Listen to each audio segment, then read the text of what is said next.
Hello, everyone, and welcome to another episode of the Padel Pulse podcast powered by TSH Padel. I'm Yousef. Hi, I'm Ismaeel. Hey guys, I'm Haroon. And Coello and Tapia call game, set, and match on the year-end world number one race. They are the kings of the Padel universe for the third time in a row. So many things to talk about this episode. LeBurger, Bea Gonzalez and Claudia Fernandez, what did they do? Superpibes 3.0. Paquito and John looking like maybe one of the best teams that we have on tour. Or maybe top team. Ismaeel, Haroon, we just saw Coello and Tapia take down Chingalan in El Clásico to win the Mexico major. Make that 3 majors this season out of 4. Exactly like 2024, by the way. The Italian major went to Chingalan in 2024 and in 2025. But here they are, Ismaeel. They're the kings. You did not pick them. I have to say, Haroon, you did not pick them. But they came out on top, and they proved both of you guys wrong. Ismaeel, give me your thoughts on what you saw from Coello and Tapia. Yeah, well, credit to you, Yousef. You picked them, but I became a Chingalan believer. I was hoping, and also I wanted the world number one fight to come down to the Barcelona Masters final. I deeply wanted to see that. Yeah. And I thought Chingalan were playing amazing. But you know, Coello and Tapia, they show us every single time when the moment matters most on the biggest stages for the majors, for the P1s for the most part. They're gonna show up and they're gonna fight and they're gonna bring their best level. And they're going to find a way. And they did it again because I thought Chingalan came in with a lot of good momentum. Such a nice win against Ausberger and LeBron. I thought they could build off at Chingoto. You saw we talked about there. He's playing awesome. Yeah. And Galan is peaking over the past couple months. I don't know if he's played a higher level in his life. And I thought it was tied. But, you know, Coello and Tapia they know what to do. They just know how to figure Chingalan out. And I thought Coello was super solid, so consistent. He dominated at the net. He gave no space as he always does. He crowded Chingoto and he didn't allow him to work his magic that he was able to do last time. He had the plan for Chingoto's moving and weaving him around this time. He knew what he had to do. He stayed solid. And Tapia was awesome also. He brought his aggressive self. Like this was arguably maybe Tapia's best match. He played against him in the past 4 times. I thought he played really, really well. He was solid. He was smashing incredible. Also today, for the most part, he was able to. Dubai, he was special. And Dubai, was also good. But I thought he played a great level also today. Yep. And his defense was incredible. Tapia, he was able to turn defense into offense every single time. You can't really put them under pressure. Like I thought, Chingalan, they really tried to do a good job of putting them under pressure. But Coello and Tapia, they don't get pressured. Like, there's no space to pressure them. And they find a way out. Like, they just reset, you know. They find a way to get out of tough situations. And whenever they have the lead, it's so hard. Like, they just continue to put that pressure on them, you know. And they got the early break in that first set. It felt like that first set was gone after they got that early break. And then in the second set, Chingoto and Galan, they had their chances. They were up 5-2. They had all the momentum, all of it. With the epic break point that Galan created to secure the 4-2 lead, and then they served it out to hold that 5-2 consolidation of the break. They had also break points. They had set points, right? They had a chance. But they weren't able to convert, and I think that was the story of the match. Like, I think they got deflated entirely once they lost that. Once they lost the break in the second set, I feared it might be over here. Even though they did stay in fight, but Coello and Tapia are just front runners, and they show up. They know how to handle the moment, and they didn't dip at all today. Like they were there. They were there. Deuce advantage, even if they're not holding or winning, but they were there. They were there, and I think that's the story of their partnership. They're so resilient. They have such good chemistry. They believe in each other. They don't give up, and that's why today they can come out and say champions of the Mexico Major, and back to back world year and world number ones. Yeah, no. Haroon, your thoughts? Yeah, like I'm a bit sad. A bit sad because I wanted this to go. Yeah, I wanted the fight for one number one. Me too. I hoped we could have one more epic battle in Barcelona that could settle it. And I'm also sad because they had their chances. It's not like there was it wasn't there. It was there. Like they had it. It was so close. Like it was so close. They would have at least pushed it a bit further.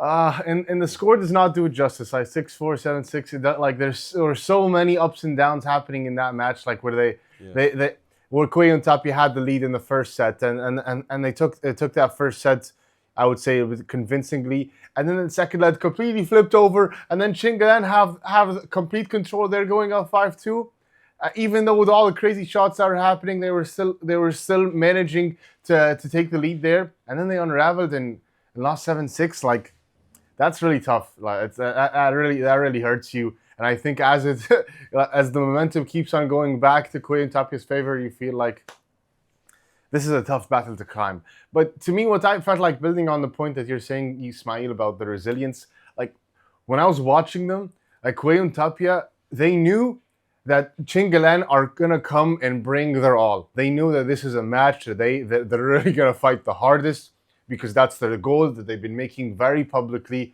throughout the entire year, that they want to be world number ones. They want to be world number ones. Like, and Galan's been saying that for years, since he left, since he left LeBron and to play with Chingoto. So that was his goal. So this was the ultimate battle, the ultimate test. So Coello and Tapia had to come really in the zone. They had to come prepared. They had to come focused. They knew that they shouldn't fall into the trap of when they have the momentum and then they start to. And then Chingalan start to come back and start to really problem solve a bit, and they start to get the momentum. They knew that they need to really hold their fort, hold the ground, to make sure that there are no gaps and no dips like that happens where they come back the last few matches where they won, or they're coming back from a set down. So I felt that they were coming in focus. Like Tapia was zoned in. Like I thought this was the most focused I've seen Tapia in a long time. I don't know if ever. And very vocal, Haroon. Very vocal, I'd Dubai say. P1. Both Again, of I'm them. going to tell you, Dubai P1. Yeah, they were vocal I there. told you, I saw something different there. And they were vocal today. Like, they were both screaming at each other, Arturo, Agus. Like, you could hear them on TV. Yeah, you could hear it. It was extremely loud. But when they play any point, like just the points for Coello and Tapia, if you just remove the score, like you wouldn't know what the score was based on how they're playing every single point. All of the points that they're playing look exactly the same. They're playing with maximum intensity, with the same consistent high energy, and you wouldn't know if they're down, if they're ahead, if they're playing lazy, if they're playing like they're playing focused and resilient every single point.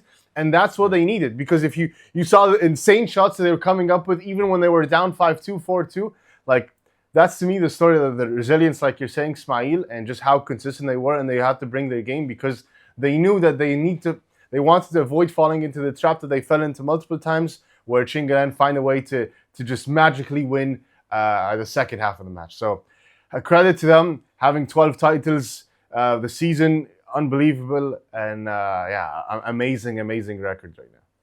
Yeah, they deserve it. No, 1,000% they deserve it.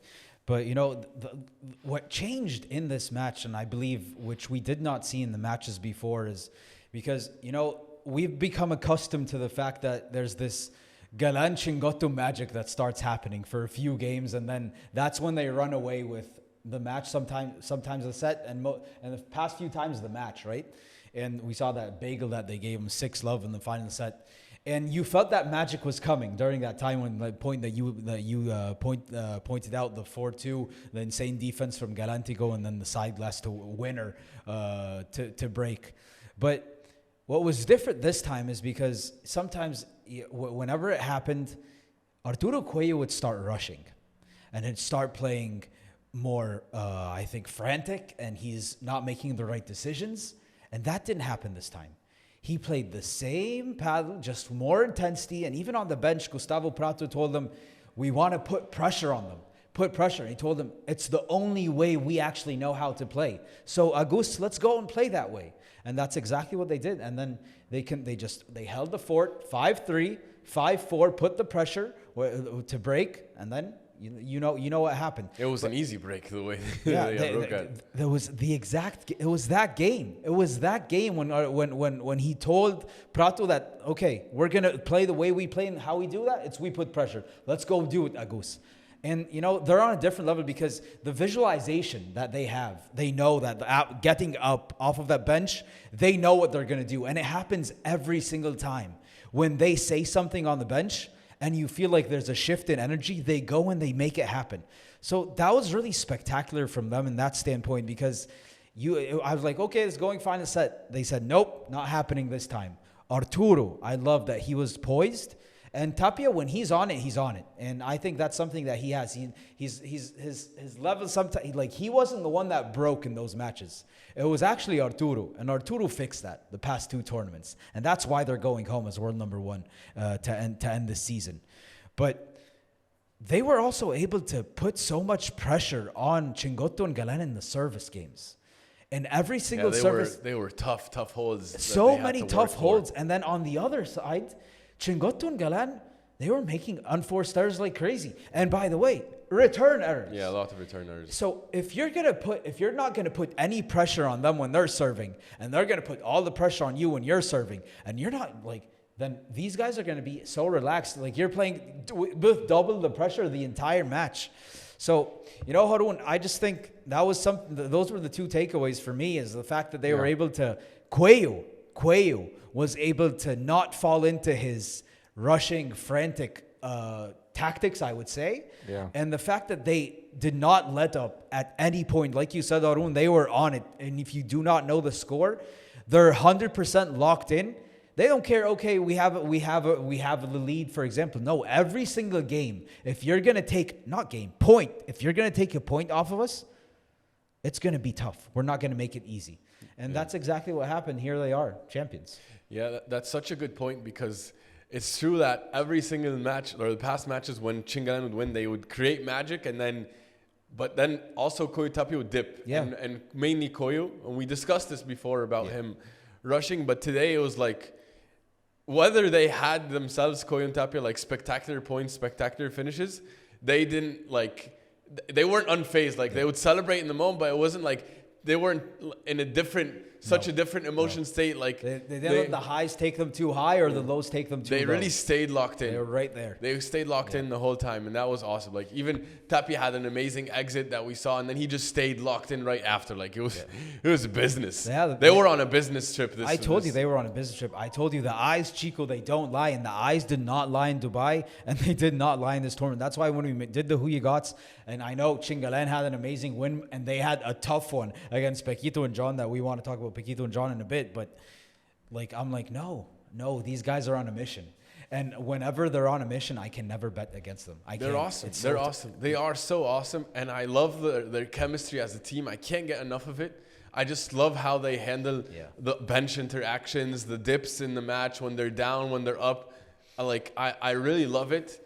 And honestly, today also I loved Tapia's leadership. And I thought today he was setting the emotional tone of keeping them calm and composed. And he's so great. He's so great. Yes. They found their best level, Haroon, when they needed it most, huh? They did. They did. And also, Coello loves Mexico. Like this is now Coello's won 3 titles here. He won once with Tapia, once with Bella, and actually another one with Tapia right now. So he's giving Tapia some more of that magic fiesta together. Yeah. So like the dude loves Mexico now, and now they continue. By the way, their streak of not even giving anybody a chance to win a tournament here, because how they have that streak of not losing 2 indoor tournaments in a row and not losing 3 tournaments in a row. So that streak is going to continue for some time until next year. Unbelievable, guys. But really, I was watching, and first of all in the tiebreak you could feel the intensity. You could feel like this is Chingalan's life on the line, their paddle life on the line, and Coello and Tapia, they don't want it. They want to end this now. And then the emotions afterwards, you can just see them, like the way they fell to the ground, and just the crying and the hugging, and then Tapia running all the way to his team, his mom and dad, and Coello running all the way to his team on the other side. But you know what? At a moment, to the victor go the spoils. Yeah. They get to they earned it. World year end, world number 1. The moment to me that was the most impactful moment had nothing to do with Padel in this match, and it's after they all celebrated, and he went to go hug his team, Arturo Coello went back to his bench and he sat down and he opened his phone and he FaceTimed his mom. And he didn't say a word. He just wanted his mom to be with him in that moment. And he was just crying. Once he saw her face, you can go back and watch the footage. He opened FaceTime and he saw his mom's face, just started crying. No words. Just be present in the moment.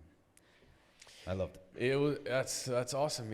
I mean, it's a testament to his character and such a nice thing to get to share such special moments with the people you love, and they're just good guys, Coello and Tapia. Like you root for them, you appreciate them. They're humble, and you can relate to those moments. Yeah. You can relate to that feeling, and so so I love these guys. Like they're so much younger than me, but I look up to them in so many different ways, and that's the beauty of sports, right? You get to learn different lessons from different people, even younger, older, whatever. They're awesome. When you reach world number one, when you're 3-time world number one, how old is he now? 22, 23? 23. Like, this is an incredible accomplishment that it can't be overstated how amazing this accomplishment is for both of them and how awesome they are. Yeah. Like, and the chemistry is... Well, the chemistry, they after the match when they were doing the interview, and then Agus was saying, like, I don't want to play with anyone else for the rest of my career. and then they asked Arturo, then what do you have to say about this? He said, if Agus leaves me, I'm gonna retire from Padel. Amazing. Like, how demoralizing must that be for everyone? That's the worst news for other players. Like, you know, Haroon mentioned this before, when Sinner and Alcaraz are monopolizing winning. Yeah. And now, like, the returns on this investment are only getting bigger for Coello and Tapia. They're monopolizing winning. They're winning. They have more chemistry. No pair on tour has more time with each other than Coello and Tapia. Yeah. They're the oldest pairing on tour. Like, this is an incredible edge that they have moving forward. Yeah. And they have so much experience. There's so much resilience. There's so much tactically solid. They're so talented. They have all the ingredients to keep this going forever. Yeah. Like, it's awesome. God be with the rest of the tour. Yeah. I think Galed's hoping for maybe Coello. I can make that call at some point. Doesn't look like that. You can't. It's not coming. It's not coming. Then, guys, your chance. Before we talk about Chingalan, Coello and Tapia take home the Mexico Major, world number one, yada, yada, yada, all that. Out of the two, who was your MVP in the Mexico Major? Ismaeel. Yeah, I thought Coello played awesome. Like we just discussed, he was very composed, very poised. I loved his composure. He had a great tie break as well to seal that match. Yeah. However, for me, it was Tapia. Just the leadership, the calm that he brought to the bench, that he brought to Coello in the tough moments when they were down 5-2. Tapia was not phased. They both were not phased. I thought it was Tapia's leadership, and he just played incredible. You cannot pressure Tapia. He was unbelievable on defense. He was smashing incredibly well also today when he needed to smash. He was awesome. For me, it was Agus. MVP for me today. Haroon, who's your MVP? Fully agree, because like we needed the magic. This was a match that magic needed to come.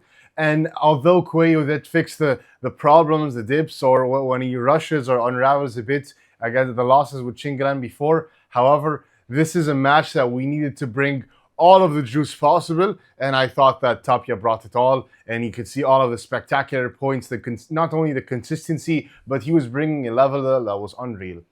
Coello was amazing, for sure, like that 1A, 1B, like it's not that big of a difference. However, just the slight edge here, I think that Tapia was the MVP for me. Yeah. Chingoto going into this match was playing some of the best paddle we've seen. He made Juan Lebron look like he was an amateur player for some of that match. And we came into this match and Federico Chingoto was not the best player that we saw on the court. And he wasn't that player because who is on the cross-court side? Arturo Coello. And I just told you guys Arturo Coello, the fact that he did not fall into his traps that he sets for himself and the way he was able to stay composed, and the fact that he was able to make Chingoto play Not one of a good match, but not a great match. He neutralized that. Arturo Coello is my MVP for the Mexico Major. Fair point. I mean, they're both incredible. They're both incredible, and they deserve a lot of credit. It's a special run. Like if you even look at the stats, they're nearly identical stats. Tapia, 19 winners, 8 unforced errors, 3 assists. Coello, 12 winners, 12 unforced errors, 3 assists. Like it's the plus minus is the same. Yeah, it's pretty similar, but let's know what you think. Who do you think was the MVP of today's match in the tournament? Yeah, I would love to know. In the meantime, though, Chingalan and Yousef, they just had another amazing tournament. Galan and Chingoto showed an awesome level. Maybe they're playing their best ever right now. Your thoughts on Chingalan's performance today and all throughout the Mexico Major? I'll pass it to Haroon first because he was on the bandwagon this week. I was not. So Haroon, I'll let you get the floor. This is an amazing team, guys. This is an amazing team that, like, the level of consistency that they've had all year, and they were this close. They were so close to becoming world number 1, which nobody thought was possible at all. For at least 8 months, nobody thought that this team was gonna be close to winning world number 1. Everyone was like, yeah, this is the second best team by far, and need to changes and whatever. And we were some of these guys that were having these conversations. However, we have to give them their props for only losing 3 quarterfinals since they teamed up together. Unbelievable. Like only once did they not make it past the quarter, or only like a few times, a handful of times where they didn't make it past the quarterfinals. So they either make a semi and most likely it's a final, or they win it. So like the dominance is really unreal. If it weren't for Coello and Tapia, these guys were gonna be the best team by far. Nobody's gonna be close. Like there's nobody close, by the way. Like there's no discussion there. So like this was an amazing team, and I think that Chingoto was amazing all year. Chingoto, like there's like you have to respect this guy. There's nothing bad you can say about him at all for all the criticism that he was getting, and he was just killing them with kindness and killing them with hard work and effort and showcasing us a level that we've never seen. Like usually you project and you see somebody's potential where they could be.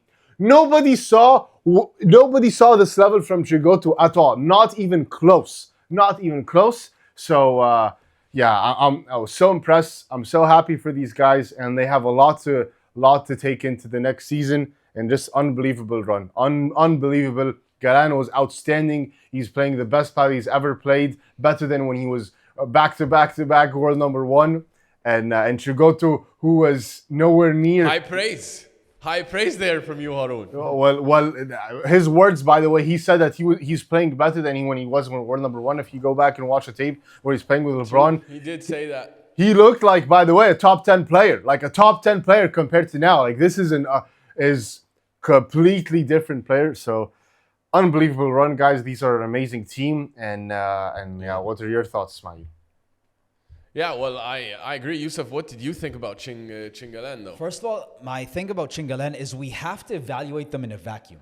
Doing this thing of comparing them to the person above them it's disservice to them. Because as Haroon said, by the way, this is fact, they are the most consistent team we have on tour. Because Coello and Tapia have lost early before. Chingoto and Galan have never lost early before. The Augsburger loss, that quarterfinal Augsburger loss, and that Santiago, or the loss to Karburger. Other than that, they don't. Doesn't happen. So, and if you go up to anyone and you tell them, by the way, there's this team that made it to the final of every major. They're nearly in every final of every tournament. They've won 7 tournaments together. They've accumulated over 16,000 points.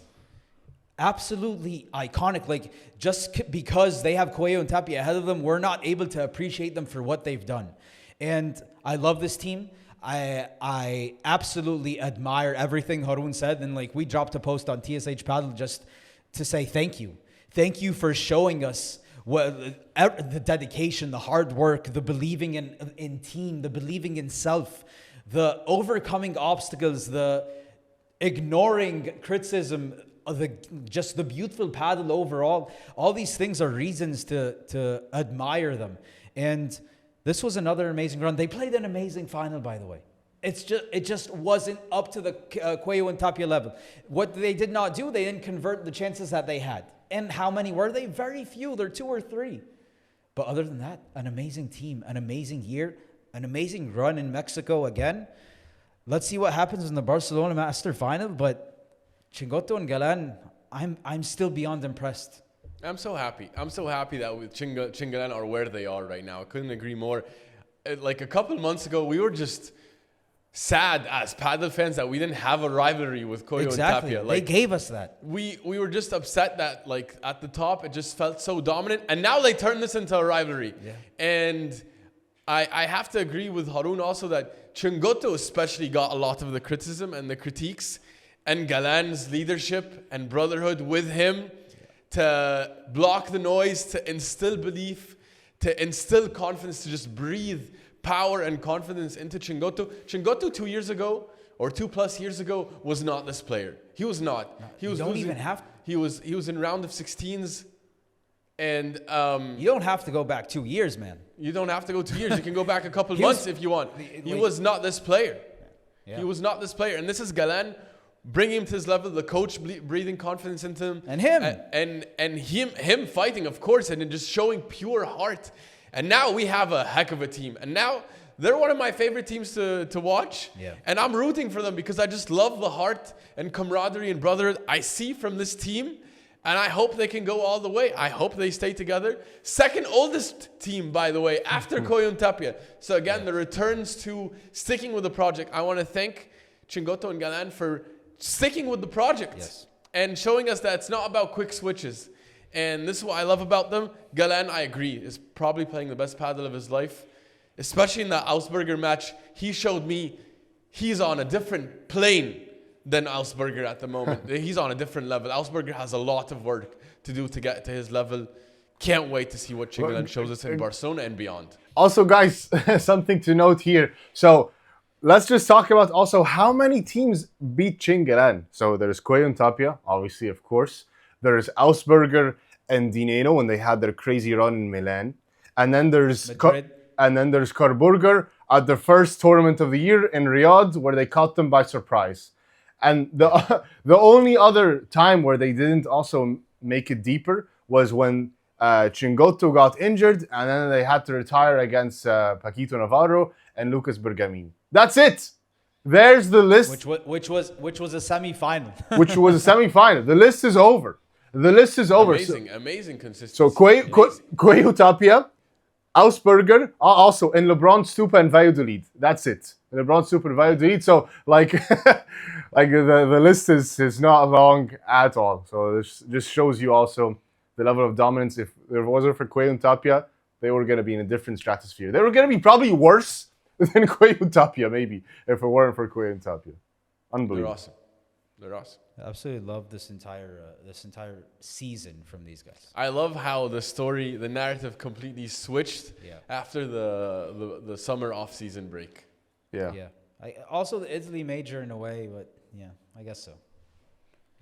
Yeah. Well, guys, we have some also. Let me ask you some interesting things here. So I want your thoughts on one of the most exciting teams that we have right now in this end of the season, which is LeBurger, Leo Ausberger, and Juan Lebron. Your thoughts on them, Yousef? If you ask me, I think perfect start. Perfect start. Like the fact that you had to go up against Paul Hernandez and Guy Collado. Guy Collado, we're a big fan of him, and Paul Hernandez. Both of these guys are guys that we believe are going to be top 10 players, right? We said that the episode, last episode, we said they have potential to be top 10 players by next season. They took them down in straight sets. And then you move on to that, and we had, I think, in my opinion, probably the match of the year against Campagnolo and Garrido. And then you go on, you take down Barahona and Garcia, who are high on confidence, and you take them down in very convincing fashion. Who beat Yanguas and Nieto. Who beat Yanguas and Nieto, exactly. Which is why they were running high on confidence. So, and then obviously what happened in the match against Chingalan, we did not see that one coming, and that was disappointing. I would say more from Juan Lebron's side more than Leo Ausberger's side. But first tournament, first time you guys played together. You're making it to the semifinals, and by the way, winning clutch matches together, and they stuck together. And the point to me here is, and I will disregard what happened in the Chingalan match, but I absolutely loved the leadership from Juan LeBron. Really, because I was watching him meticulously every single point. When Elsberger makes mistakes, when Elsberger does something good, when they're down, when they're up, show me the body language. He was positive the entire time. In every single match, by the way, he was always going. Leo Elsberger was the one walking to the other side. Juan LeBron would walk to him to shake hands, to high five, to give him a chest bump. He was doing that. Juan LeBron has been thrusted into this leadership role, by the way, with Leo Elsberger. And I think so far, he is passing the test with flying colors. He's being a great leader. He's showing positive body language. He's there to support his player. And by the way, Leo Elsberger was not having the best of times in that Garrido Campagnolo match, but he kept breathing confidence in him. And then in that final set tiebreak, he showed up and he came up clutch. And Leo Elsberger showed us who he is. And I give credit, same way you gave credit to Galan, feeding to that confidence of Chingoto. I believe LeBron, that's going to be important for him with Leo Elsberger, and he did it to perfection in these matches that we saw from them in Mexico. Good points. Good points. Yeah, what do you think, Ismaeel? I've been calling for this team for over a year, Haroon. What do you mean, what do I think? I love it. I was glued to the screen every time they stepped onto the court. This is the most exciting brand of padel I've watched all year, this year.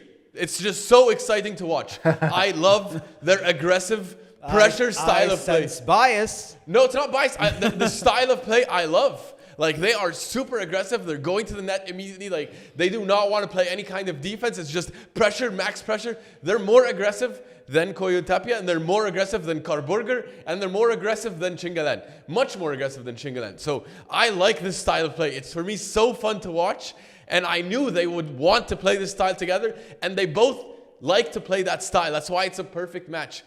So now it's all about, can they actually put it together? Can the chemistry show itself and come to life? Very good start. Yeah. I agree. Very good start. Yep. Because they needed to have a semi at least to validate the partnership. Yeah. Actually, if they lost in the quarters, it would have been sad. Yeah. So semis, fine, actually, but sure. Semis at least is a great start. The confidence is looking good. The chemistry is looking great. I agree 100% on the leadership point. LeBron is looking like the leader he is, and he has to understand, and I think he does, that he has an awesome beast next to him. Yeah. Who still needs to sharpen his tools, because Elsberger has a lot of room to grow. Oh. He is still awesome. He's raw. But he's still raw, by the way. Not super raw, but he has a lot of room to grow. He won a P1, man. On decision, he won a P1, exactly. Defense, decision-making on critical points. I do have to just tone this down by saying I did not like the level that we saw in the Chingalan match. Yeah. However, Chingalan were a team on a mission. Yeah. For world number one. So I don't know if anyone was going to stop them in that semifinal, but I thought the conditions really favored them in Mexico. I don't think it necessarily favors them on other surfaces the same way it would have favored them in Mexico. I would have liked to see a more competitive match.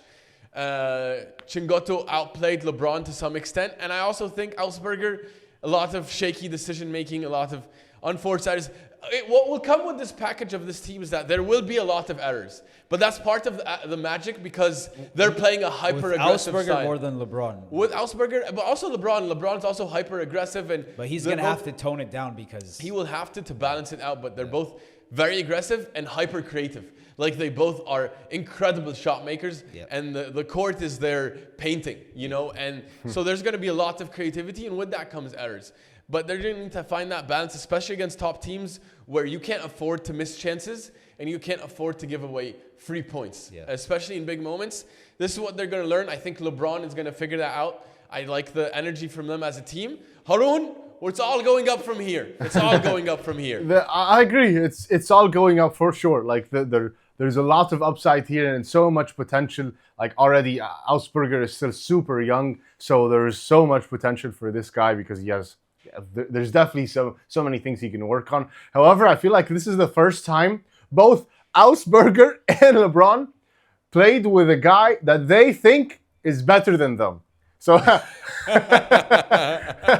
like, this is the first time. If you go back to this, this is the first time where both of them think, like, oh, this guy might be better than me. And you would see, by the way, the evidence there is they both got shaky. They're both shaky. Like, I haven't seen LeBron nervous like this. Like, he's never nervous. He's always upset that the guy let him down, the one beside him let him down. And same thing for LeBurger. LeBurger hasn't been intimidated like this before. Like, any guy that he was playing with, he felt like he's the one that's carrying them. So this is the some That's new. a fair point. And Ausberger Haroon, he said that this team, he's here so he can bring Juanito back to where he belongs at world number 1. Yeah. And on the other side, you have LeBron saying he's the future of the sport. Like, this is the guy. He said that he's the present and the future. So much high praise for him. He's saying nothing but love for this guy. So there's still a lot of mental work that they need to do with each other, by the way, to know how to handle these tough points. Haroon, I think they cut a big chunk of that in that Garrido Campagnolo match. Yeah, I agree. Because you need like that tough match, like you need like a war to bond with. Yeah, and against a team that I think they're playing some of the best paddle at this time of the season, right? Yeah, they're one of the hottest teams. Sure. And this was 100% my match of the year so far. Just unbelievable. I agree. Anyone who hasn't watched, go watch the highlights. The stadium is shaking. Like, after the points, it was I can't wait to talk cinema, about absolute cinema. that great, yes, for sure. But like, credit to Garrido and Campagnolo, but they're not Chingalan and they're not Coello and Tapia, and the goal is to beat these guys. So I think it is a great win to have, but that's still LeBron is supposed to beat him with whoever, or is supposed to win that match with whoever he plays. Ausberger, same thing. Well, guess what? New Giza P2, he lost that match with he Stupa right did, by his side. but he was supposed to win, but he lost, which was a big upset there, and credit to them. But also, just to be fair to Stupa, the conditions were favoring also Ausberger and LeBron in Mexico also. Like, the better conditions for them as a team, I think. Yeah. But defense of Stupa. But there's a lot of upsides. He's a big smasher. Campagnolo's a big smasher. So both teams are very aggressive. But they're sometimes passive and they're not as aggressive as you think. Campagnolo, I wouldn't call him a big smasher, but Garrido has a gigantic smash, but I don't think like he's an aggressive player. Only when he gets his smashes, he doesn't like to take that many shots. But anyways, there's a lot of upside for this team, and there's so much room for them to grow, because now I think LeBron is going to be happy because he's going to be humbled a bit in a way, because now he can work on something. He doesn't feel like, oh my God, my life's over. There's nothing for me to work on in Padel.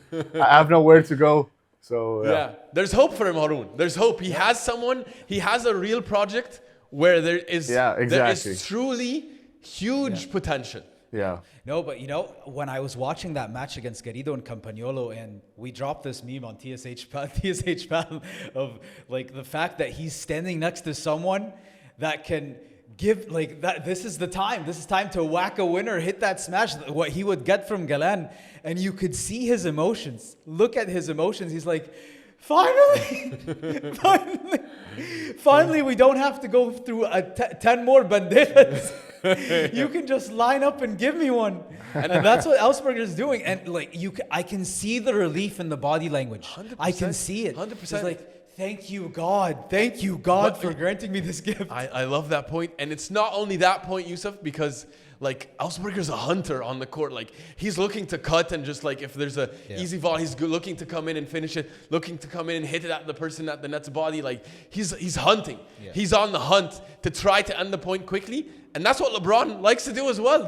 We have two absolute predators on the court playing together, and they both want to play that style. Like, also Ausberger, by the way, he didn't like to have to reset every point next to Di Nenno. Like, we have to reset like 16 times the point. Like, Ausberger's like, come on, like let's go here, let's end the point. Like, and Di Nenno does smash occasionally a little bit more than, for example, Chingoto now is becoming Coello, but like Di Nenno also has it in his bag, but he's also relieved now. Like, LeBron's the one, like, he can line up from the back glass and also knock one out from the right. Yeah. Like, he's never had that before. Even if you say Lee Back had that to some extent, and Chozas when they were the Bombarderos. Yeah. But like LeBron is still next level. Yeah. So they're both over the moon. Guys, if anyone out there is a fan, if you're watching and you're a fan of this team and you have concerns after what happened. If you're a fan, you have to be a fan. This is the most fun team. Maybe someone picks this team as, okay, this is my team. Yes, like same way there's the Chingalan and the Coello Tapia. So if you pick this as your team, you have so many great things coming your way. This is my team. This is my team, 100%. This is my main team. I've been calling for 1 year and a half. But also, another warning. Do not listen to all of Ismaeel's glaze. Ismaeel's glaze is dangerous. It's tasty. But it's very dangerous. It's tasty glaze. Tasty glaze, but dangerous. Tasty glaze. I'm so excited. A moment on the lips, but forever on the hips. Yeah, but we could talk all night about what we're going to see and what we expect from LeBurger. But we have a very interesting team on the other side based on this split. Superpibes 3.0. Awesome. Coming to life. We saw them for the first time in Mexico. Ismaeel, your thoughts on Superpibes 3.0? Well, I was so excited to see them together because I just love the fight. Yeah. I love just that what Superpibes represents. Yeah. It represents, I'm going to die on the court. I'm going to fight for every ball. Even if I'm down 6-love, 5-love, I'm going to grind. Yeah. Absolute beast warriors on the court. And always had amazing chemistry, by the way. Yeah. And I love to see that. Mm-hmm. That being said, I'm like, if you're going positive, then what? Okay, like, then I'm going to look like the bad guy. You're going I'm going to look like the bad No, guy. My thoughts are different. I love each of them individually, and I like Superpibes, what they represent as a team. That being said, huh? Give me over the past year plus since they left each other, Padel has changed. Yo, And there it is. It's become a little bit more aggressive, Yes. a little bit more fast paced. Yes. From both the left and the right side. Yes. And I don't know if they have it in them to play the style needed. Yeah. I do think both of them definitely learned a lot from their experiences apart, like Di Nenno next to LeBron and next to Ausberger, Stupa next to LeBron and next to Yousef. Like, I do feel they definitely learned some things, and that's good sometimes to separate to learn. But their style of play, I think it worked in 2023 when they were fighting for world number 1. Yeah. They were fighting for world number 1. Let me make that clear. They were world number 2s, and they were on the brinks of becoming world number 1. Yeah. However, this team, I don't think it has what it takes to compete at the top. And at the moment, they are not top 4. Together, they're not top 4. And that's my concern. However, maybe it's just them regaining the chemistry. Maybe they'll do amazing in the Barcelona Masters. And maybe we change our opinion completely. But this is, at the moment, my opinion. I think they're not top 4. I'm not sure if they completely overcame the chemistry issues that we saw. Because remember, last time we saw them was also in the World Cup final. And they got bashed when they played against Spain. They got whacked. Coello and Nieto whacked them. Yeah. So I'm a bit tentative on them going forward, but I reserve the right to wait for the Barcelona Masters final. Reserve that right, baby. Haroon, how about you? It's tricky here because I'm a big fan of Stupa. I really love Stupa. I think he's a great player. I don't think it looks like you're going negative with all this positive to start. No. I think it's a great team. I think it's a great team, and I think that the best thing they ever did was break up. They broke up at the right time because if you go back and watch, like, these were the guys that were going up and facing Chingalan every single tournament. They would make it to the semifinal and they would lose, and they would get less and less competitive with time. So they had to break up and they had to explore and find a new level. And Di Nenno did that when he went with Garrido, he went with Ausberger, and he went with LeBron. Like, he explored that path. Stupa did the same thing, explore with Yousef and explore with LeBron as well. They both went to LeBron. And I think that this is a great match now. I think now they understand what it takes to win in this new era. I don't think that they're going to be so fancy. They're like a BMW, just a great car. Just a great car. It's not a Porsche. It's not a Ferrari, but it's a great car which is a very high floor, but not such a high ceiling. And I think that if they didn't face Sanz and Paquito, I think they would have made it like this is arguably also one of the hottest teams on tour. Sanz and Paquito were unbelievable, by the way, these past few months. So they had tough luck there. So the bad luck facing them, and they were on fire. It was a competitive match, and they're still finding their way together. So I'm not going to say that this is a bad team. This is a great team. I think it is top 4, but nothing beyond. Yeah, Yousef, your thoughts then? Let me ask you off cam, Haroon, your real thoughts then. These are my real thoughts. I'm joking. It's 3 words to describe Superpibes. It's blast, 4 words. Blast from the past. That's what they are to me. First of all, I think this is a very, very temporary move. Both of them are looking to find other partners right away. This is just the team up that works best to end the season. Stupa needs someone with aggression by his side. The style of play is done. It's over. Like you said, Ismaeel, it's over. We're not in 2023 anymore. You're not going to win just because you're fit, just because you're consistent. You need to be able to finish points. And you even look at the young up-and-coming players. Just look at Guy Collado and Paul Hernandez. Both of them are smashing, even if Paul Hernandez isn't that big in smashing, but he's playing very aggressive. Yeah, like Frank Guerrero, Tino Libac. Exactly, Frank Guerrero, Tino Libac. These young guys coming. That's how they play the game, and that's going to be the game. And they both need to be with very aggressive players. They're not that. So I think this is a very temporary move. I don't think this team is going to continue any further. I think if they decide to stay together, they're only going to get worse. This is a team, by the way, you're saying why? Car and all these things, they have a high floor, low ceiling. Like this team, like Ismaeel said, was fighting for world number 1. So now we're going to rewire our brains and say, like, okay, Stupa is fine with not winning tournaments and fighting for world number 1, and Di Nenno, same exact thing, which I don't think is the case. I think they're both very hungry. They just need other players that can complement their game. So those are my thoughts on Superpibes. I'm not that high on them. You could argue they were both succeed. Like Di Nenno won a P1 with Ausberger, and Stupa had great wins. Stupa beat LeBurger, they beat Coello Tapia, they beat Chingalan. Like Stupa was part of that. He has that on his resume. What are you talking about? He beat all these guys with LeBron. With who? Stupa did that with LeBron, and Di Nenno. Which is my point. And Di Nenno did that with Ausberger. Together.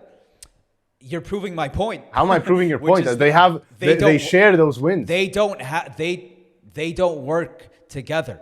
They both need to find more aggressive players that match the times. If they want to be less aggressive, then they need someone to compensate.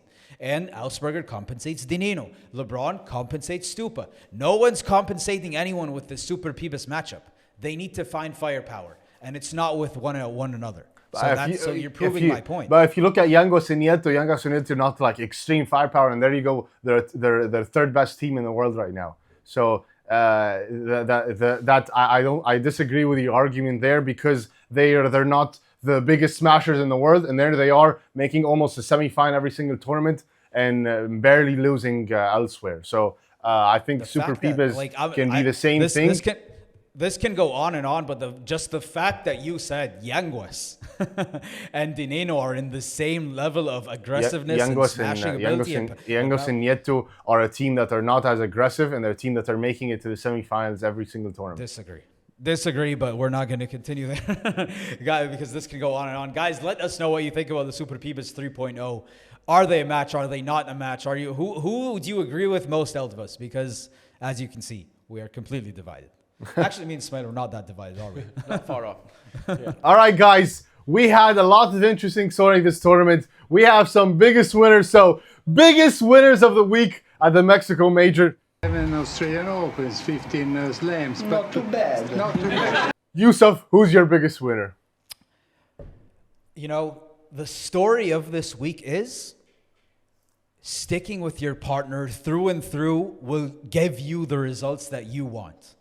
And the only team outside of Coello and Tapia, Chingala and Yousef and Nieto to stick together from the first moment this season started to the very last moment are Barahona and Garcia. Great point. And they are being rewarded in the last tournament of the season, taking down Mike Yousef and Coqui Nieto in 3 sets, coming back from a set down and making it all the way to the quarterfinal of a major. So they are my biggest winners of the week. And the biggest point is stick with your partner and you will find your way outside of that hole that you think you're in. This was proof. Thank you, Barahona and Garcia, for proving to the young players out there, actually sticking together, we can yield results. Awesome. Great point. Ismaeel, who's your biggest winner of the week? Haroon, it has to be the team with the most crazy fun energy on tour right now. Paquito and John, just wild. Madness, electricity, max electric, max passion. I love what we see from them this tournament.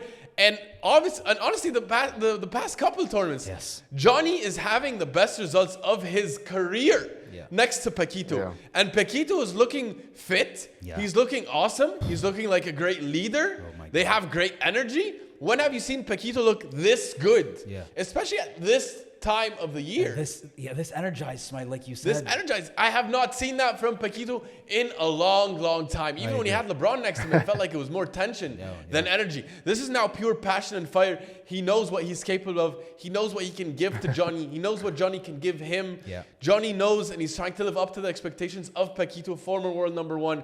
Amazing energy. Amazing job with Coello and Tapia. Dominated Stupa and Di Nenno. This is a team that I cannot say enough good things about, and I hope to see more of for my biggest winners. Well done. It's such a fun team. It's so electric, and they're enjoying their time with each other. Just if you see Paquito forward world number 1 going crazy like that consistently, just shows how comfortable he is and how happy, how much fun he's having. But that was amazing. That's a great biggest winner, Simon. Energia. Might be my favorite. Guys, my biggest winner is Sanyo and Gonza. Yes. That is an unbelievable team, guys. Like, wow. We have to give so much credit to Sanyo for sure. He's a former world number 1, multiple time Masters Finals champion as well. So that guy is unbelievable, and he's still proving it well into his 40s. And also Gonza, guys, coming from A1 to now being one of the top guys in the league. What in the world is happening here? Hats off to this team. They really pushed Chingalan to the brink here. And but there was really a big fight there. They took down Tino Libaka and Jairo Batista, who took down, who had also an amazing win themselves. So unbelievable, guys. This is a great biggest winner. Sanyo was a master against Chingalan. Last point. This is a team that was supposed to break up, and they decided, no, let's stick together. Let's try to get through this. So again, the theme, sticking together, you win. Yeah, but Gonza kind of knifed Cardona when he did that, though. So it was also part of the package. It's the business, bro. He made them an offer he Honorable mention, please. Yes. Mexican crowd. Yeah. Oh my God, the Mexican crowd. Yeah. I absolutely loved, they made me feel the passion and energy that the Mexicans showed in the stands. Through the screen, I felt it. Yeah. I felt like I was in the stadium. Yeah, that match against LeBron and LeBurger against... It was shaking. The stadium was shaking. It was shaking, and you can hear and screaming. And then you can hear the oh, and you can hear the cheering for Chingo. Like, I want to go to that event. Like, we're gonna find a way. We're gonna be there someday, somehow. But that is an event that I want to attend 1,000%. Mexican crowd won me over so big this tournament. Definitely, 100%. Yeah. Guys, last one here I want to mention, which is Bea Caldera and Carmen Goenaga. These guys really pushed Delphi Brea and Geometry to the brink. Also 2 hours and 20 minutes. Unbelievable match. And if they won, they were going to make it to the Barcelona Masters final. It was unbelievable. Goenaga had the most winners. Unbelievable. That was an amazing match. And they were just so close. They were so close. But that's another biggest winner I would like to mention. Goenaga was spectacular that match. She was awesome. She was definitely awesome. But let's move in, guys, to upset or not an upset. We have a couple matches. Give me your quick takes on it. Yeah. Yousef, starting with you. Libak and Batista taking down Leal and Bergamini. Upset or not an upset? Oh, close match. But, I think Berga and Leal are a special team, and this is an upset. This is an upset, especially with the form that Jairo and Tino are in right now. Haroon, upset or not an upset? This is a huge upset. Javi Leal and Lucas Bergamini are doing well, and also Tino Lebak and Jairo Batista Like they were really unraveling a bit since that partnership. So this is a huge upset for sure. Yeah, I agree. I mean, Libak is an alpha, but at the end of the day, they shouldn't beat LeBurger. No way, Jose. All right, Haroon, what about Gonza and Sanyo taking down Libak and Batista? Upset or not an upset? This is not an upset. This is not an upset at all because you have Gonza and Sanyo are an amazing team. Sanyo is just such a savvy player. And Tino Lebak and Jaro Batista, although they took down Javier and Bergamini, but still, I think that this was not an upset. Yousef, you called not an upset. What about you?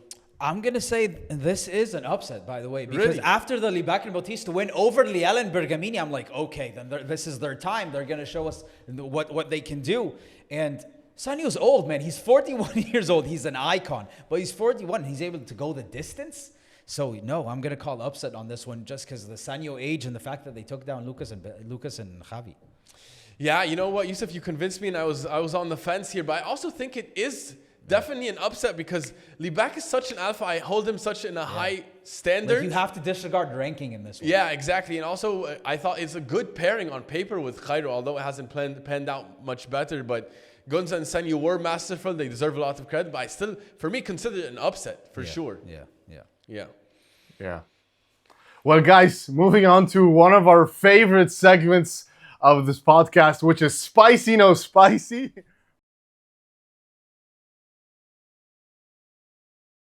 We have some spicy one, a spicy moment here.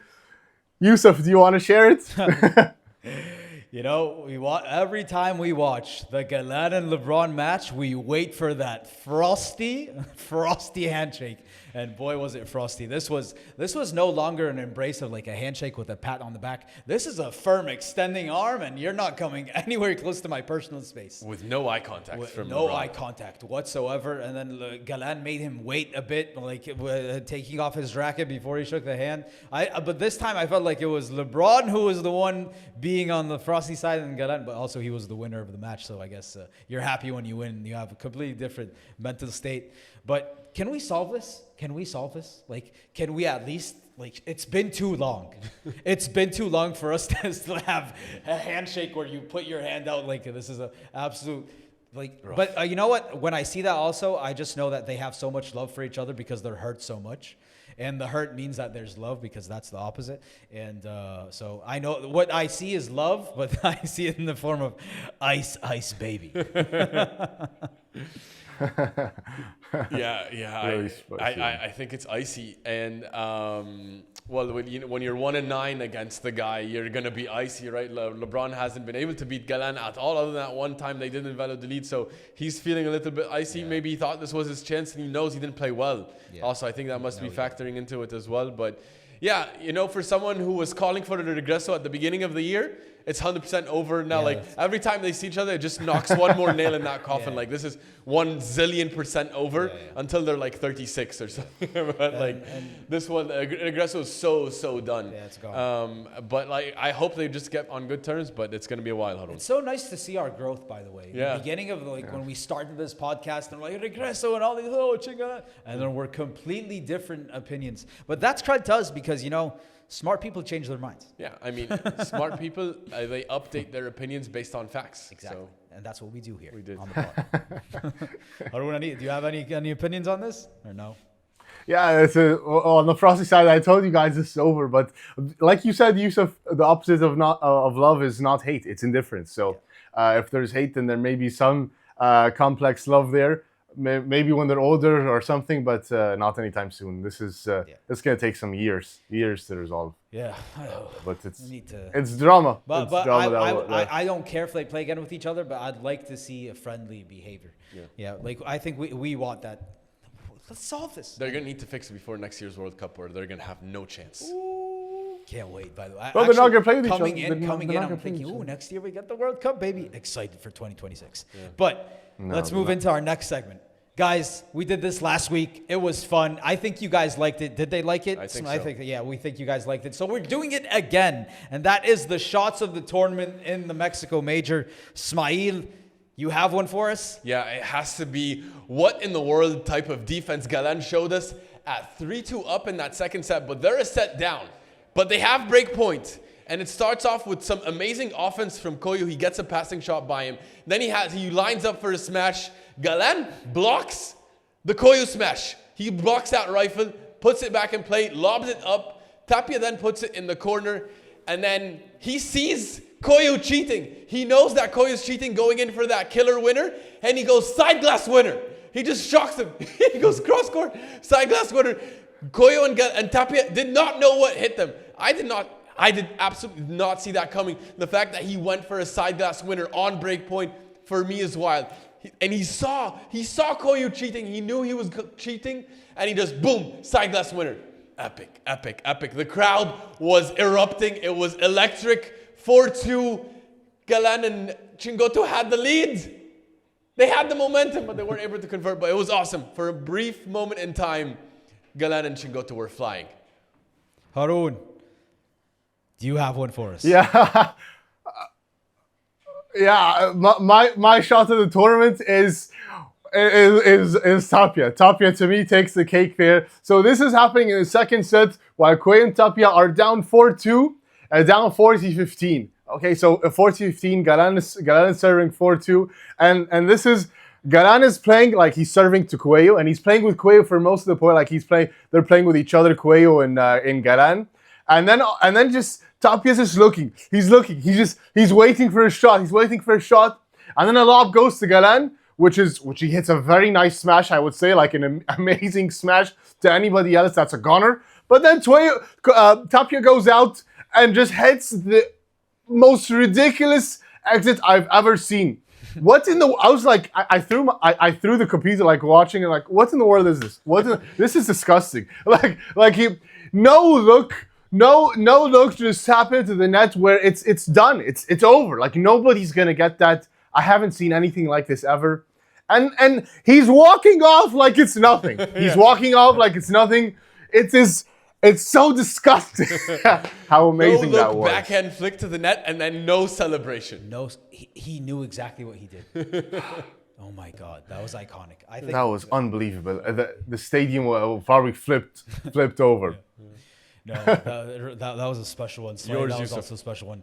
I'm gonna go with the man, the one, the only, Super Raton. In that match against LeBron and Augsburger, 2-2, right? They're going toe-to-toe, and it's break point for Chingoto and Galan. And actually, in this point, when you're watching LeBron, Augsburger serves, then LeBron hits an amazing volley right to the fence, right next to Galan, but Galan's able to pick it up, and then going toe-to-toe at the net, and LeBron's able to find the gap right between them. You know that ball that goes right between you? There's no angle for you to get that. There's nothing. You can't smack it off the glass because you have no angle. But what does Federico Chingoto do? He goes full dive. Those are dives I see in those ultimate frisbee matches where those guys go and extend. Full extension. Gets that ball right before it touches the ground and is able to flick it over the net right into Augsburger's body. And Augsburger's right there to finish the ball if he wants to. But in no way, shape, or form did he expect Federico Chingoto to extend, be able to touch it, flick it over the net. And that's exactly what happened. And Augsburger was left in shock. You can see he's like, what? Like, no, that can't count. That can't count. And then watch Galan. He goes and he hugs Chingoto while he's on the ground. And that's game, set, and match, my friend. That was game, set, and match for that match. They did not win another point. Another game that set. And they lost 6-2 the next set. And that's all she wrote. That point changed the course of that match. And that point is Federico Chingoto in a nutshell. Yeah, when I was watching that match, as someone rooting for LeBron Augsburger, that was an absolute dagger to my heart. I was when I saw that, I knew immediately the set was over, and I knew the match was over. Yeah, I think I agree. I was like, a part of me is like, maybe. And then I'm like, no. Chingoto was in a different space that match. He was possessed. 0 on 4 stars in the first set. He was possessed. 0. He was electric. Also, you know who else gave us 0 on 4 stars in the first set of the semifinal? Arturo Coello. Also, what's the 0 on 4 stars? Can someone explain to me 0 on 4 stars in a set? I've never done it in a game. In a 10 basket of drills. So. I do it all the time. I'm a 0 on 4 star guy. Is that in your dreams? That was a nice dream you had last night with your 0-4-7. It is in my dreams. In my dreams, I'm Tapia. Well, guys, those were our shots of the Mexico Major Tournament. Let us know if you like them. Should we continue to do this segment? If not, let us know also. We always like to hear the feedback from you guys. Yeah. However, on the other side, we did have an amazing tournament and final on the women's side with Bea and Claudia Yousef crowning themselves as major champions for the first time in an epic win. Yeah. Thoughts on Bea and Claudia, your team? Yeah, reminder who picked them to win the tournament. You did pick them. Thank you. Well done on that. I'm 2 for 2 on picks of champions this week, and I'm feeling myself a bit. But Bea and Claudia, I told you guys, this team is coming when they're healthy. They are the best. Bea Gonzalez, because if you did not watch last episode, I'm going to tell you again. Bea Gonzalez is the best player in the world on the women's side. By far, by the way. And I know Brea and Triay, they haven't been their best for a while now, and they were nothing close to their best this tournament. Going into this match, I was extremely confident. Even though I know the head-to-head favor them, they're 6-3 against Triay and Brea. But I'm like, okay. Even though the world number ones, they're going for 4 Grand Slams, 4 majors. Like, yeah, Bea Gonzalez and Claudia, they're healthy. And Claudia Fernandez is turning into an absolute beast. She's no longer making those mistakes. She's back to who she is, and she's super young. Bea is super young, and here they are, champions back-to-back after the Dubai P1, taking a major, Bea's first major. She is a crowd favorite. She's a fan favorite. People love her. She's a superstar on the women's side. I would say she is the most marketable player we have on the women's tour. She's only going to grow, not only on the paddle court, but off the paddle court too. Wait for what Bea Gonzalez looks like in a few years' time. I'm a big fan. Love that team. They proved me right, so thank you. Haroon, Yousef's high on Bea and Claudia. The Bermuda Triangle continues. Like, this is unbelievable, really. This is unbelievable how this triangle keeps on happening. But look and behold, we have a 7-3 head-to-head with the undisputed world number ones. Like, Bea and Claudia are just the absolute kryptonite for Delphi and Gemma. What in the world is this? 7-3, and this is the first meeting that they have in a major. And by the way, like, Gemma and Delphi were this close to winning all 4 majors in a single season, which hasn't been done by anybody before. Yeah. But guess what? They haven't faced Bea and Claudia in any of the majors, which is maybe why they won those majors. And now when they face them in a major, they stopped them in straight sets, and they only won twice. This match only ended in straight sets twice before. And guess who won those matches? Bea and Claudia won those matches in straight sets before. So just to show how they are the real queens, maybe they are the real queens when they're there. So when they're in the match, then they are the champions there, and they're absolute assassins. And Bea talked about this. They talked about, in order to be world number one, you have to be consistent, and you have to win these big matches consistently. They're showing it now. And they're showing it, by the way. And I also love what I saw from Claudia Fernandez. Yes. Unbelievable. Agree. This match, by the way, was super fun. Like, there were a lot of smashes going on. Delphi Brea was trying to whip it out a lot. And there was some exits by Bea Fernandez. Oh, amazing, especially that 4-all match, the 4-all games in the second set, and also Gemma Triay was hitting unbelievable, guys. This is an amazing match. Hats off to Claudia and Bea Fernandez, unbelievable, and Bea Gonzalez. Sorry, excuse me there, but 4 titles now of the season, unbelievable, winning a major first time ever. Yeah. Great stuff. I can't agree more with you guys. I mean, it is awesome. The fact that they almost had the calendar slam. Yeah. And they fall in the final, but they didn't play. I felt like Brea was a bit too cocky. She's like, okay, we're at 4 finals in the season. We're going for a 4th. Let's see. I'm like, come on. Yeah, it's never good to be cocky. And then, you know, the point that they never played Bea and Claudia in any of the majors. So that's so interesting as well. But I'm excited for what Bea and Claudia can show going into next season, assuming they stick together. Assuming nothing changes, because last year... They've both talked about the importance of having long-term projects. I think they see it as a long-term project. I hope so. And I think they proved to each other that they can beat the other 2 pairs, so why should they change? Exactly. So they're the kryptonites of the top 2 anyways. Yeah. So they're here to stay. Claudia, defending Mexico, essentially, also, right? So that was amazing from her. And I'm just hyped for next season and hyped for the Barcelona Masters. I think it's going to be very, very close. I have no idea who. Yeah, excuse me. I said 4 titles. Now they have 5. They have 5 titles, by the way, and also they're the 4th team to win a major P1 and P2 here. Yeah. So unbelievable. Well, before we go and move on to our overreactions, Yousef, who was your MVP of this match and tournament? Ooh, I'm very biased, right? I guess I'm gonna stay biased. I think Bea Gonzalez is my MVP. She continues to be my MVP. I'm a big fan. Yeah. I'm a big fan. Haroon, who's yours?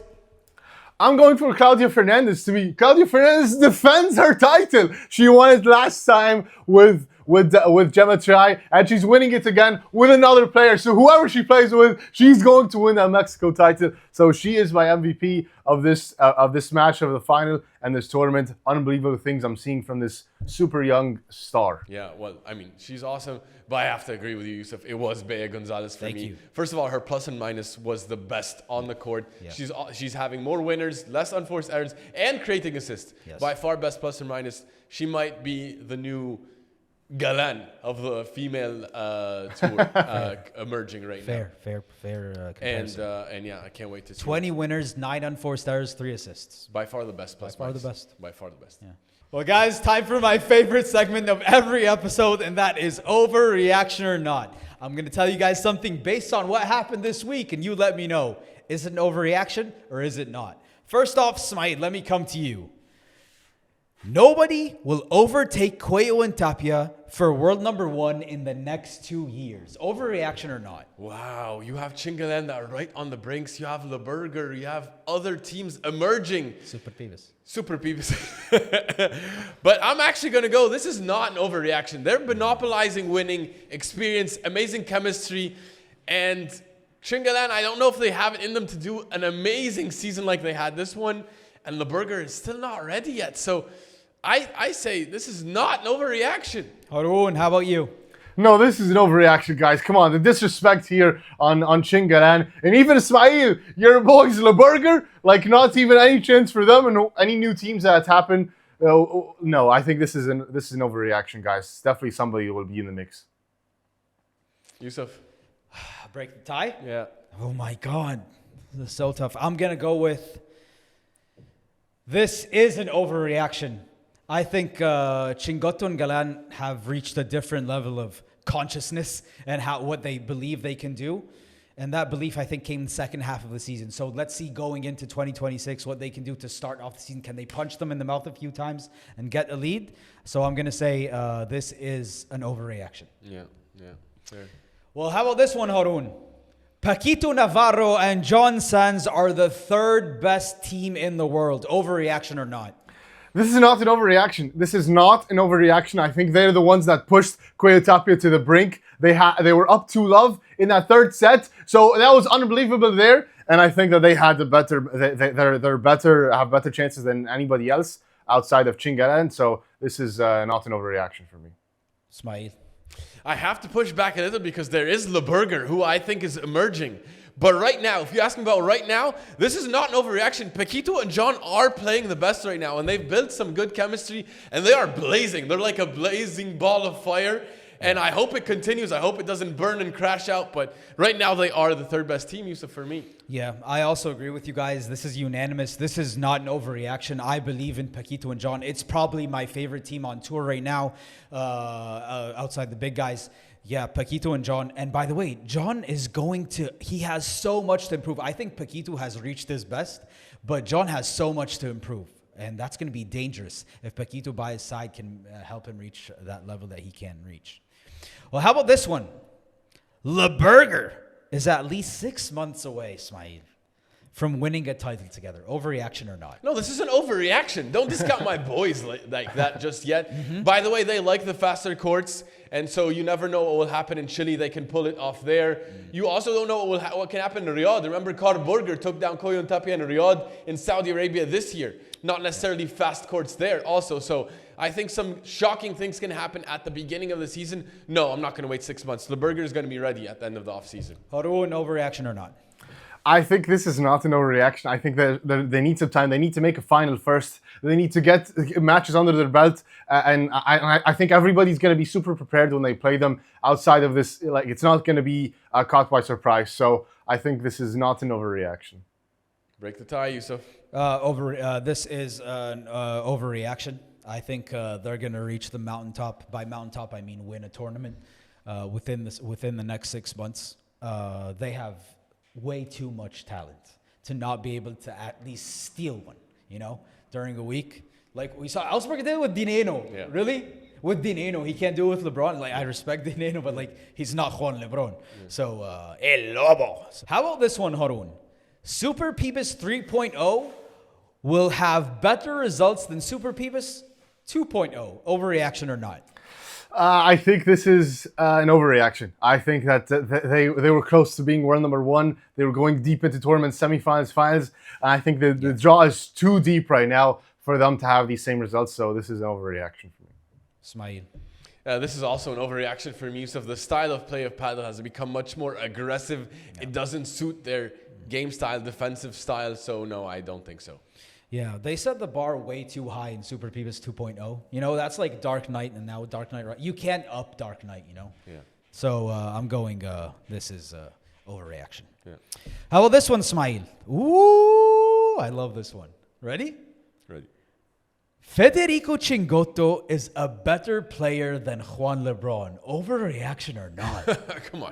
Come on. This would have been a wild take last year. To even insinuate that would be absolute madness. And I'm going to call overreaction on this because LeBron is a 4-time year-end world number one. He deserves his respect. He has much more power. He can smash better. And he does not have the beast that Chingotto has next to him, instilling confidence and playing the style that he wants to play. No, I'm going to definitely call overreaction on this. Please respect Juan LeBron with all respect and love for Federico Chingotto. Haroon, should he put some more respect on Chingotto or what? Overreaction or not? This is not an overreaction, and I don't want to compare them because they're both great players for sure. But I think right now, Federico Chingotto is a much better player. I think LeBron has some things to learn from Federico Chingotto, actually, if you're me.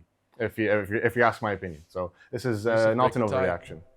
Break the tie. Did you watch that semifinal match? I did.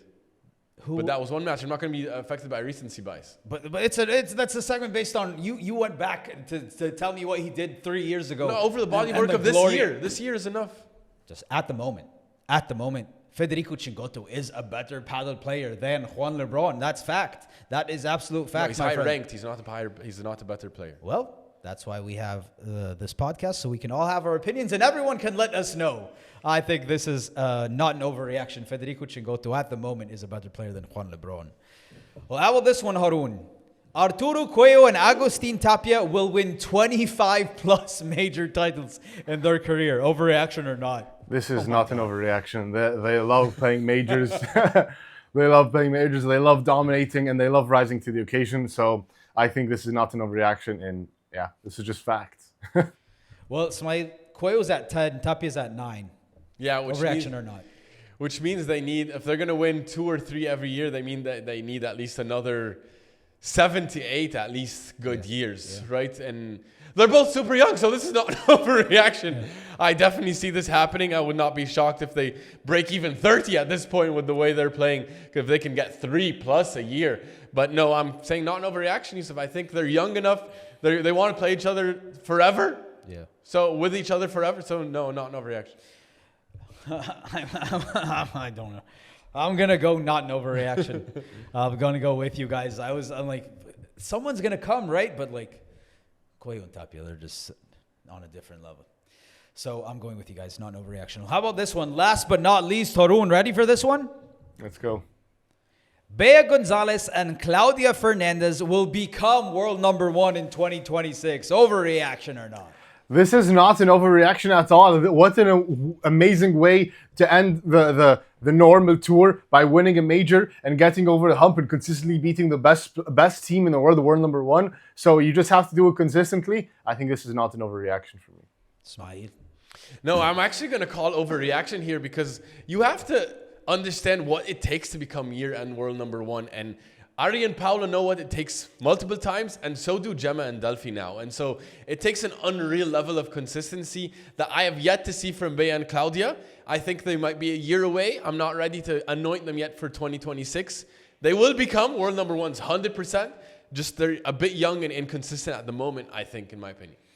These two, they might be young, but they are so experienced. Claudia Fernandez is a major champion before tonight.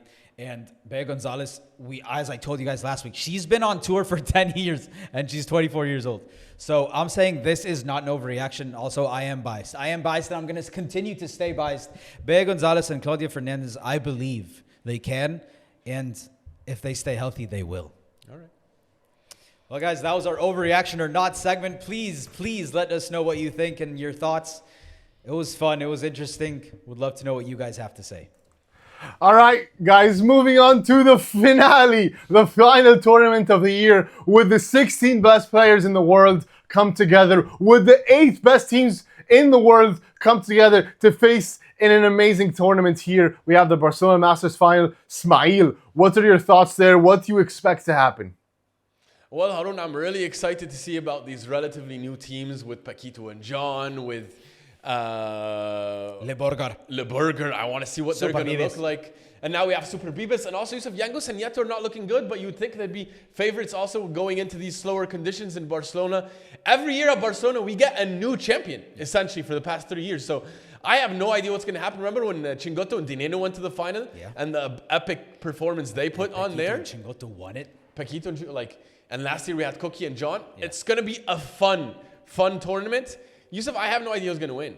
You know what? The slogan for this tournament, like if I worked for them, I would write, expect the unexpected. Because that's what happens. And by the way, you might say Arturo Coello and Agustin Tapia, they're going to go in, they have all the momentum.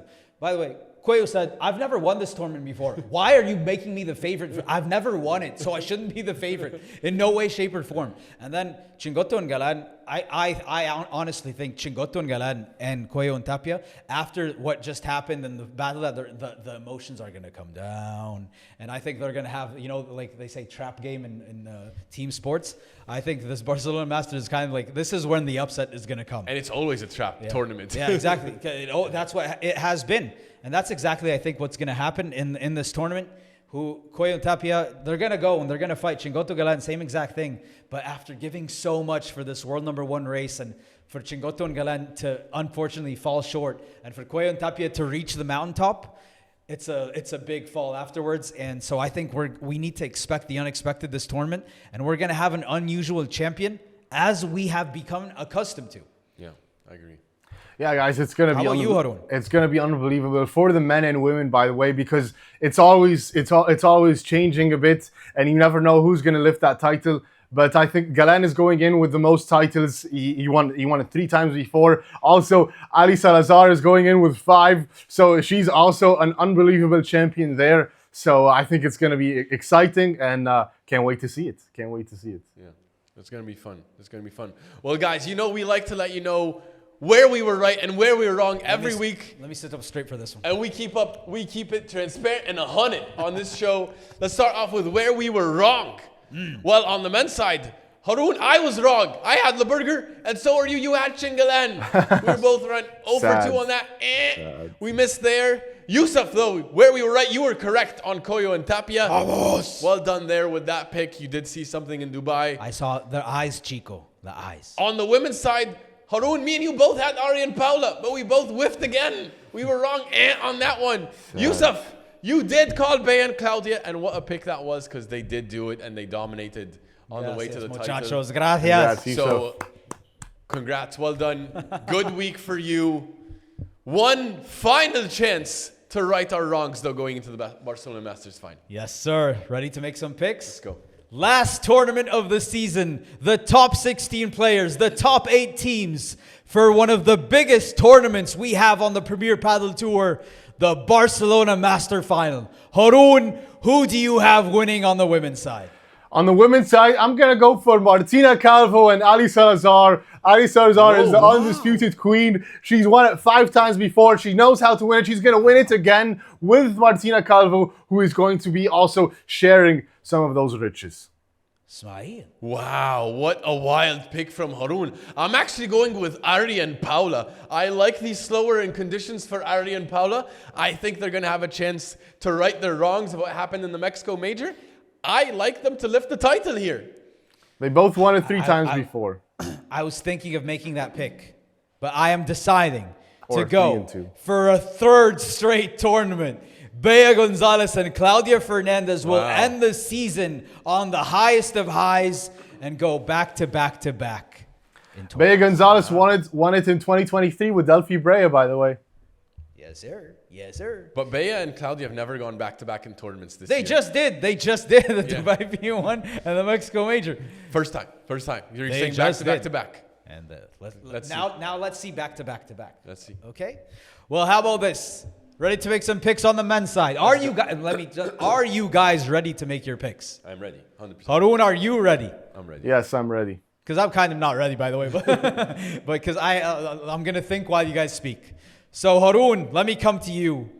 The Barcelona Master Final, the best of the best, go toe to toe for one of the biggest and most prestigious trophies that we have in the sport of padel, going down in Barcelona.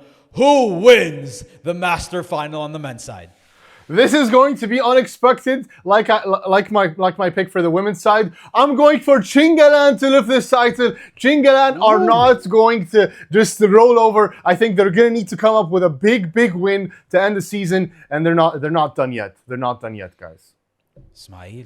Yousef, I'm going to go with a pairing with the past 2-year defending champions. I'm going with Paquito and John for the title here. Wow. I love the conditions for them. I think they're red hot, blazing hot. They've been improving every tournament. Best results of Johnny Sanz's life have been happening in the past couple of tournaments. Paquito loves it in Barcelona. I'm going with Paquito and John. I think they can do it, Yousef.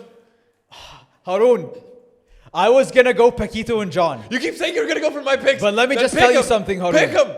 And guys, if you're watching, I will not listen and take Ismaeel's glaze and let it affect me. So I've decided to jump off the glaze ship.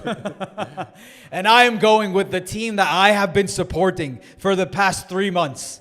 And the team that I believe will compete for world number 1 in 2026 and might get there. The Barcelona Masters champions for the 2025 season will be Chingala. Oh, no. Okay. Are you just stealing our ideas? Are you just stealing our... I steal anything. I told you I was conflicted. There's room for everyone. There's room for everyone. I wanted to be so different. I was going to go Superpibes. But I have zero belief in Superpibes winning this tournament. We could have gone Coello Tapia. It's wild that none of us picked Coello Tapia.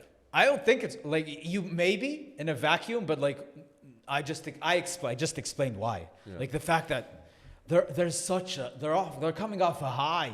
Yeah. But they're also going to want to win it because like we've never won it. Let's go win this. Yeah. But let's see. Maybe the body doesn't respond. Like the last time Tapia won it was in 2020 with Bella. Yeah, and Coello has no idea how to win this tournament. So let's see. It's gonna be They're going to fight for it at least. That's what we know. They don't leave anything on the table for free. Yeah. And they were in the final last year. I can't wait for this tournament. Yeah. Really, like it's a really fun tournament. Yeah. The best of the best. Let's see. Maybe Berga and Leal do something. Who knows? Momo and Fran. That's also a spicy team. Momo- Everything's on the table. Koki and Mike. Koki and Mike, they didn't like each other very much after that loss. But let's see. Everything's on the table. Let us know, guys. Who do you have winning that tournament? Because it really is expect the unexpected. Who do you expect to lift the trophy? Let us know who you think is going to win the Barcelona Masters Final. Who are your MVPs? Yes. For the Mexico Major, let us know. Drop it in the comments because we read every single one every single week. And if you like that, go check out our recent interviews with Coach David Howe. Such a fun interview. He's the coach of the Swedish national team. So many cool insights about the Padel Tour, how it was like facing off against Chingalan and Coello Tapia, but also how to improve your own Padel game. And if you like that, go check out our other interview with Coach Nacho Porto. A fun one with lots of cool nuggets there. And stay tuned for a cool special episode next week. And we'll see you right after the Barcelona Masters Final. See you next week. Vamos, vamos, vamos!